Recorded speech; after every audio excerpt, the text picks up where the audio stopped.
Listo. Muy bien. Y voy a presentar las láminas. Un momento, por favor.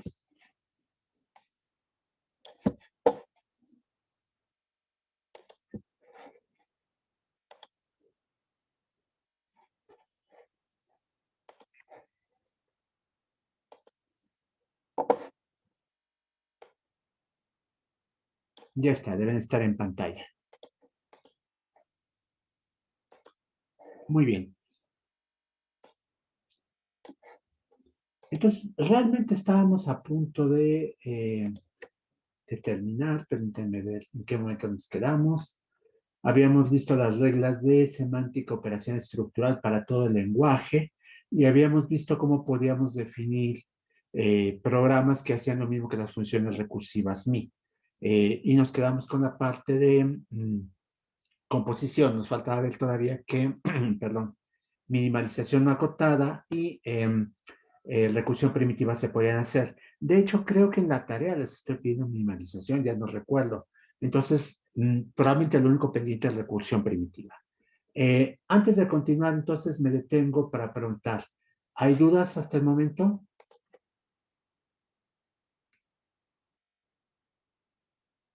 ¿No? Bien, entonces voy a presentar recursión primitiva y yo creo que con eso concluye el curso. Así que al terminar, pues les voy a preguntar qué hacemos el periodo que nos falta, ¿no? Bien, entonces para la recursión primitiva lo que voy a hacer es presentar una versión restringida. ¿Por qué razón? Porque quiero poner énfasis en la forma en que se construye el ejemplo, no en la generalidad. Pero van a ver que una vez que entienden la idea principal, se puede generalizar fácilmente, ¿no? Entonces, lo que voy a hacer es un caso que nos permitiría definir funciones muy sencillas, funciones como las que tenemos ya en ejemplos previos, suma, multiplicación, etcétera. Ujú.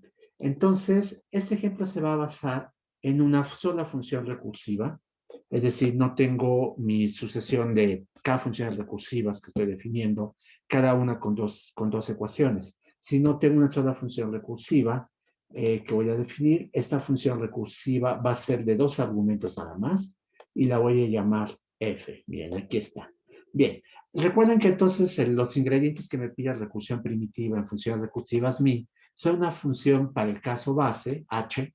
En este caso, el caso base tiene un número de argumentos inferior a la función f, uno menos, y entonces como f toma 2, pues h toma un solo argumento.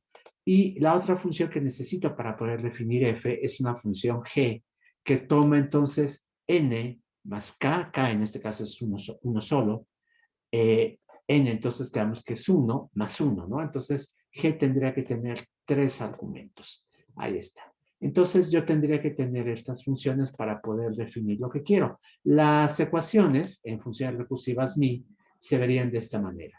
Decimos que en el caso base, cuando f se aplica a 0 de algún otro valor, lo que tenemos en realidad es h aplicado a ese otro valor. Cuando aplicamos f al sucesor de algún número, y a ese mismo valor, entonces lo que tenemos es g aplicado a, no el sucesor del número, sino al número, es decir, retrocedemos un paso en el orden de los naturales, se lo aplicamos a x y finalmente el tercer argumento es f aplicado al número y a x1, el argumento que no cambia, ¿no? Bien, entonces lo que queremos ahora, a partir de esta definición, es un programa P sub f que se comporta de esta manera. Si empezamos el programa P en el estado sigma y termina en el estado sigma prima, entonces esperamos que en sigma prima, en la localidad de x0, esté guardado el resultado de aplicar la función f a sigma de z para una variable z que va a aparecer en el programa. Piensen que esta variable z va a tener el papel de mi contador en las funciones recursivas mi, y para sigma de x1, que es el argumento que no cambia en la función f. Entonces, eso es lo que esperamos que haga, y yo tendría que definir entonces este programa f, y es lo que voy a hacer en las dos láminas restantes en las tres láminas restantes del curso. Entonces, empiezo en la siguiente. Vean, mi hipótesis inductiva me permitiría suponer lo siguiente, que yo ya cuento con un programa P sub H y otro programa P sub G que hacen lo que harían las funciones h. Es decir, el programa P sub h se comporta así.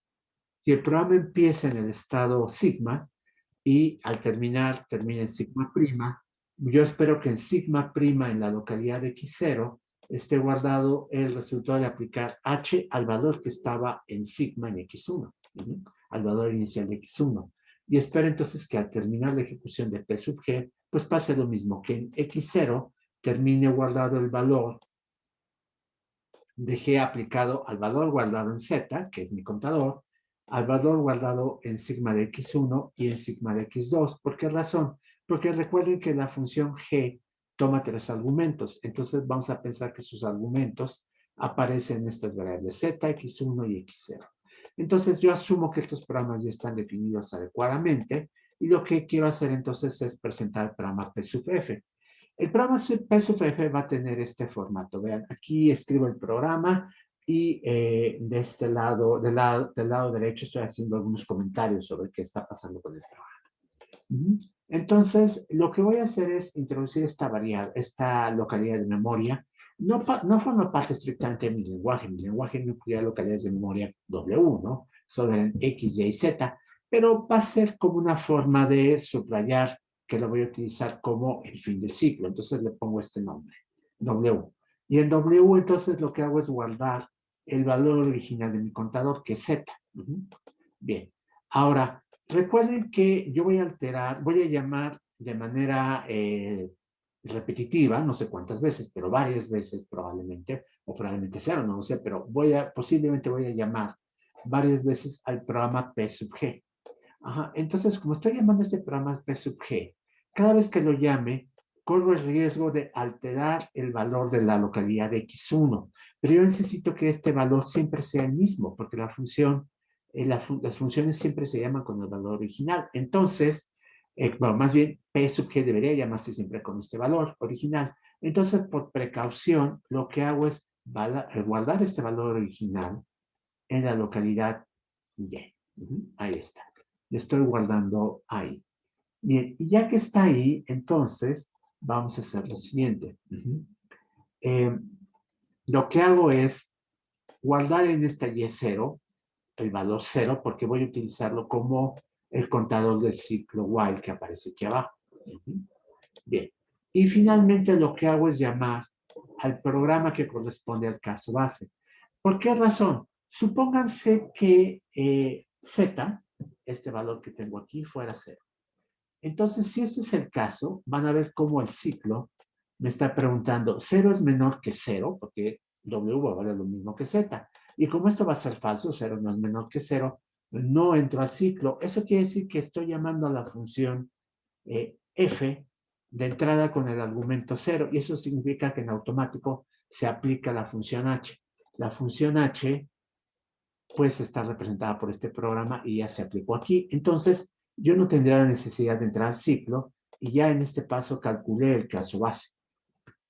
Ahora, vamos a suponer que ya calculé el caso base, pero que mi valor W es mayor que 0. Entonces voy a entrar al menos una vez al ciclo.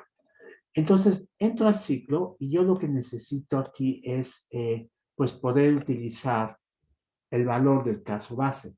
Vean que ese valor queda guardado en la localidad x0, porque eso es lo que estamos diciendo acá. En x0, al ejecutar ph, quedó guardado el valor de la función h. Ajá, entonces lo voy a usar más abajo. Entonces, el primer paso es el siguiente. Z ahora va a valer y. ¿Por qué razón? Porque es el valor con el que voy a entrar a este ciclo. Si y es 0, pues entonces se va a ser 0. Más adelante, en futuras ejecuciones del ciclo, puede ser que, como pueden darse cuenta, yo ajusto, incremento el valor de y, esto puede valer 1, puede valer 2, etc. Lo que hago entonces es asignarle a z este valor. Después lo que hago es asignarle x1 el valor que estaba en y1. ¿Por qué razón? Recuerden que cada ejecución posible de P sub puede variar el valor de x1 y yo quiero que cuando se ejecute P sub g, en x1 esté el valor, el argumento original de la función.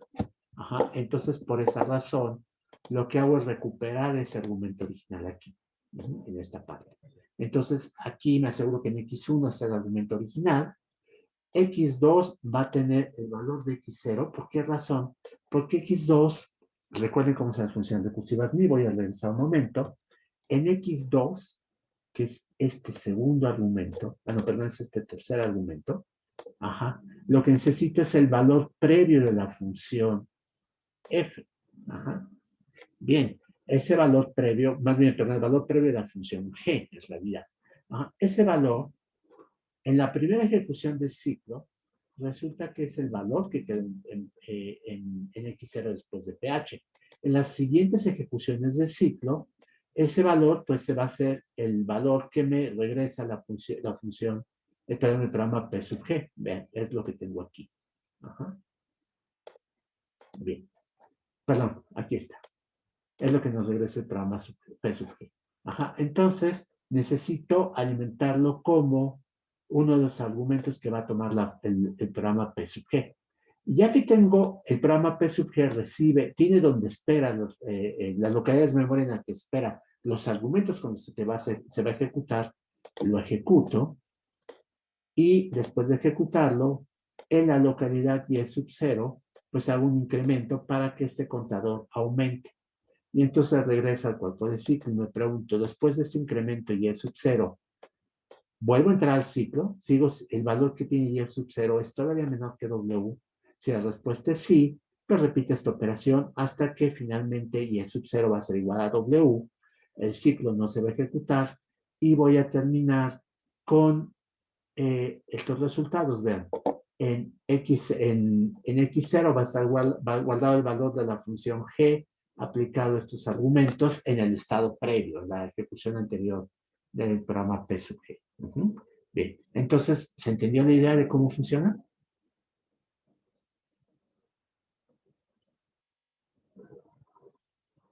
Más o menos.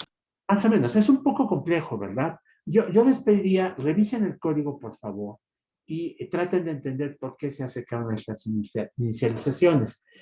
Uno podrá pensar que esto se podrá simplificar sin estas variables que estoy poniendo aquí, pero en realidad no. Tenemos que tomar la precaución de que mis programas, tanto P sub H como P sub G, sean programas que destruyen el valor que está guardado en las localidades donde esperan sus argumentos. Entonces, por esas razones que necesito hacer estas inicializaciones. Si P sub H o P sub G alteran los argumentos originales, estos se pierden, pero yo estoy tomando la precaución de guardarlos en W, en Y1, etcétera. Bueno, entonces en W y en Y1. Por esas razones que hago esas inicializaciones. Ajá. Si ustedes estuvieran construyendo un compilador para el lenguaje de funciones recursivas MI, el compilador tendría que tomar estas precauciones precisamente. Cuando ustedes vean en su curso de compiladores cómo se hace un compilador, van a darse cuenta que ese es el tipo de cosas que se hacen. Lo que hacemos es que tratamos de imitar el comportamiento de un lenguaje de programación en otro lenguaje de programación. El compilador típico lo que hace es tratar de imitar lo que hace su lenguaje de alto nivel en el lenguaje de la máquina para la cual ustedes están programando. Puede ser una máquina abstracta, puede ser un lenguaje ensamblador, etcétera, etcétera, etcétera, dependiendo del lenguaje para el cual se crea el código objeto, ¿no? En su compilador. Entonces, en este caso, el lenguaje para el que creamos el código objeto es mi lenguaje IMP. Entonces, necesito hacer estas cosas. Necesito crear localidades de memoria donde guardo valores provisionales.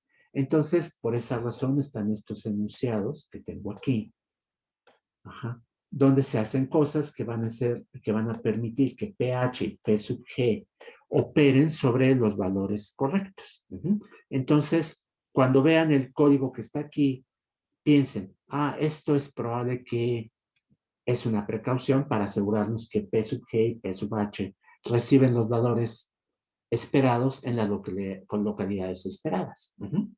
Bien, entonces revísenlo con esas ideas en mente y si hay dudas todavía me preguntan la próxima clase. Bueno, entonces continúo. Aquí tengo un ejemplo concreto de lo que acabo de presentar. ¿Se acuerdan que habíamos definido ya nuestro programa suma utilizando las funciones recursivas MI? La definición era esta definición recursiva. Aquí estoy abusando un poco de la notación recursiva a mí. En realidad, suma de 0 y x1 es h de x1, donde h es la proyección 1, 1, ¿no? La identidad. Entonces, pues, me salto este paso y escribo directamente x1. Y suma del sucesor de un número y x1, acuérdense que era la composición del sucesor con la proyección 3, 3 de esto. Aquí, pues, lo que hago es escribirlo directamente. Entonces, en términos, en el lenguaje de las funciones recursivas, lo había empezado así. Vean, aquí está. Ajá, un poco en ese lenguaje. Y entonces lo que yo esperaría, bueno, aquí lo estoy diciendo. Ajá, la función h es esta. Ajá, la función g es esta. Y entonces estoy, por hipótesis inductiva, voy a suponer que ya tengo programas ph y p sub g que hacen lo mismo que las funciones recursivas mi, h y g. Es decir, si yo ejecuto el programa ph en el estado sigma y llego al estado sigma, y por otro lado ejecuto la función g en el estado sigma 1, nada más para distinguirlo de este, no necesita ser el mismo, y llego al estado sigma 1', entonces yo sé que en sigma prima en x0 voy a tener la proyección 1, 1 de sigma de x1. Y en sigma 1' en x0 voy a tener el sucesor compuesto con la proyección 3, 3 aplicado a sigma de z. Estoy usando este z como un contador, acuérdense. Sigma de x1, que es el otro argumento que espera mi función g, y sigma de x2, que es el otro argumento que espera mi función g. Bien, entonces, yo necesito, realmente aquí no necesito por qué usar hipótesis inductiva de pH y G y PG, porque yo puedo definir cómo son. ¿Se dan cuenta? Esa es una ventaja. Entonces, los presento directamente. El programa P sub H es el siguiente. Vean, la proyección 1, 1 se puede definir así. Yo lo que quiero es conservar el valor de x1, pero ahora lo quiero en x0. Eso es lo que estoy pidiendo aquí. Entonces, como lo quiero en x0, pues le asigno x0 el valor de x1. Simple, ¿no? Y g, por otro lado, pues lo que hace es tomar estos tres argumentos, z, x1 y x2, y quedarse solo con x2, pero le aplica la función sucesor. Entonces, lo que hace el programa P sub g, pues es bastante simple. En x0 guarda el valor de x0 más 1, porque le está aplicando el sucesor. Ahí está. Entonces, ese es mi programa G. Ya tengo estos dos programas y a diferencia de mi definición en la página previa, donde yo simplemente invocaba a estos programas de manera abstracta, en mi ejemplo concreto que va a aparecer en la siguiente lámina, puedo escribir directamente este código. Bien. Entonces pasa a la última lámina. Entonces mi programa que va a calcular la suma de dos números, pues es muy simple. Por cierto, a estas alturas algunos de ustedes me va a estar diciendo, oye Francisco, pero si tú tienes como una operación primitiva la suma, ¿para qué tienes que hacer todo esto? Si quieres saber cuál es la suma de x1 y x2 igual darle en x0, pues el programa x0 igual a x1 más x2 te da el resultado. Mi respuesta es sí, por supuesto. Así es, pero yo quiero construir un compilador que opere de manera automática, que transforme de manera sistemática funciones recursivas MI en programas. Entonces, yo no puedo suponer que siempre voy a tener como primitivas las funciones que quiero definir. Entonces, para ilustrar cómo se hace en caso de que mi función no sea primitiva, lo estoy haciendo de esta manera que puede parecer complicada, pero que es generalizable. Lo estoy aclarando primero porque es una pregunta legítima, ¿no? ¿Por qué definir lo que ya está en el lenguaje? Entonces es por eso, porque estoy ilustrando cómo se hacen las cosas. La segunda es porque en la tarea yo espero lo mismo de ustedes. Es decir, si yo les digo, defíneme la multiplicación en las funciones, en el lenguaje MP, pues lo más fácil es tomar la operación de multiplicación y punto, ¿no? Entonces, multiplicar x1 por x2, igualarlo en x0, es el programa x0, dos puntos, igual x1 más x2, se acabó.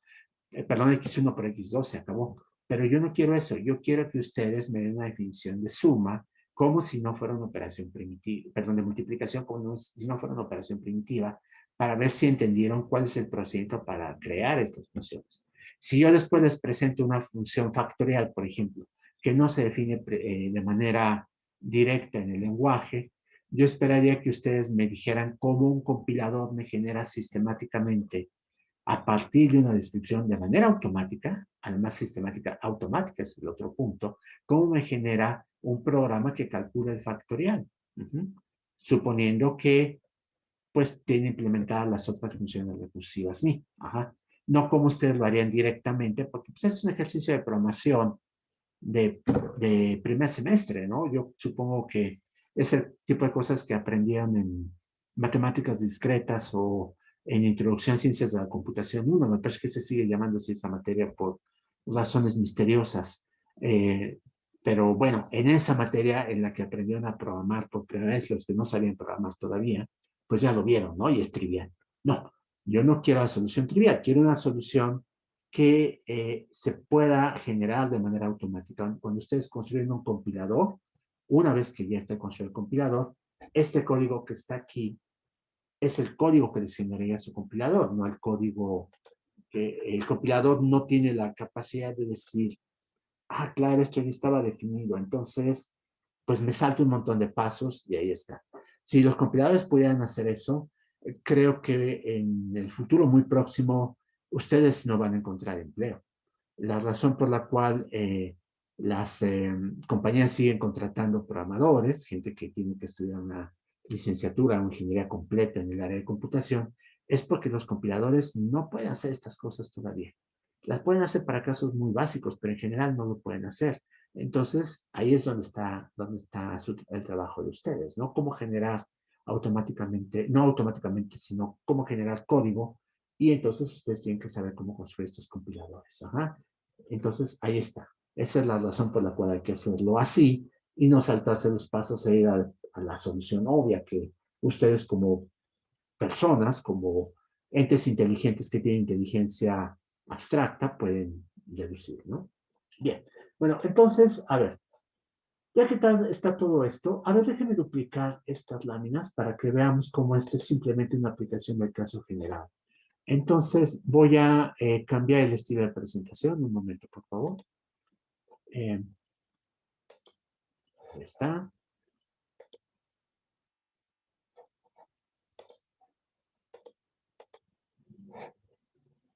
Bien, ahora se está viendo toda la pantalla, ¿no? De un lado están viendo eh, las láminas en la parte del programa que acabo de definir. Y permítanme un momento, voy a presentar del otro lado, nada más hago a un lado esta pantallita, esta ventanita. Aquí está la definición general. Aquí está. Recuerden cómo teníamos este código general. Vean entonces que es básicamente el mismo código, pero yo ahora sé cuál es el contenido del programa H. Pero de hecho, para que fuera más ilustrativo, le debe copiar directamente H, ¿no? ¿Qué es esto? En X0 asigna X1, y eso es lo que debería estar acá. Y acá donde dice P sub G, lo que tendría que tener es esto, en X0 asigna X1 más 1. Y entonces, pues, este programa que se ve genérico, ahora es un programa concreto, ya no tengo estas instrucciones abstractas, sino instrucciones concretas de qué hacer, pero es el mismo. Entonces, cualquier función recursiva mi de dos argumentos sigue este mismo esquema. Entonces, nuestro compilador, como pueden darse cuenta, pues sería un compilador general para cualquier código que ustedes tengan. Lo que hace es que una vez definidas P sub H y P sub G, las copia en el lugar adecuado siguiendo este esquema. No importa si utiliza más, menos, multiplicación, lo que sea, que ya existe en su lenguaje, o utiliza operaciones totalmente nuevas. El esquema es el mismo. Bien, la pantalla son un momento, a lo mejor es probable que alguno de ustedes quiera hacer alguna observación. No, me parece que no, ha de haber sido por alguna otra razón. Bien, bueno, me detengo y preguntas.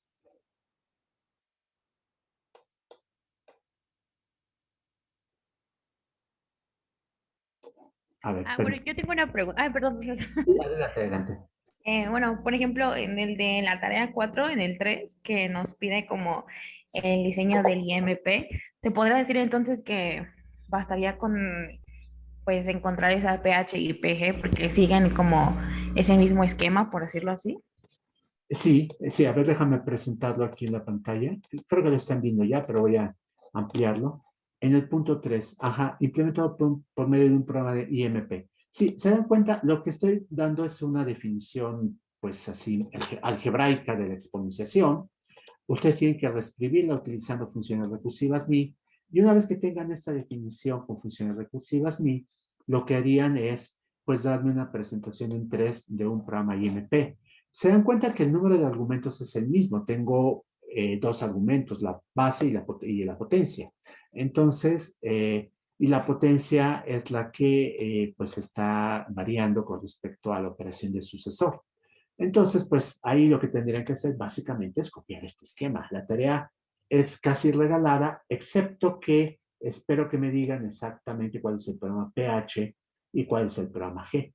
Y que me expliquen cómo hacen las transformaciones para llegar a este punto. Pero es una tarea muy sencilla. El ejercicio 3 es realmente muy fácil. Es lo que está aquí, en estas láminas, ajá, con pH y pG explicados completos y con explicación suya de, pues, dónde van las cosas, ¿no? ¿Qué va en cada localidad de memoria? Pero ya está ahí bastante sencilla.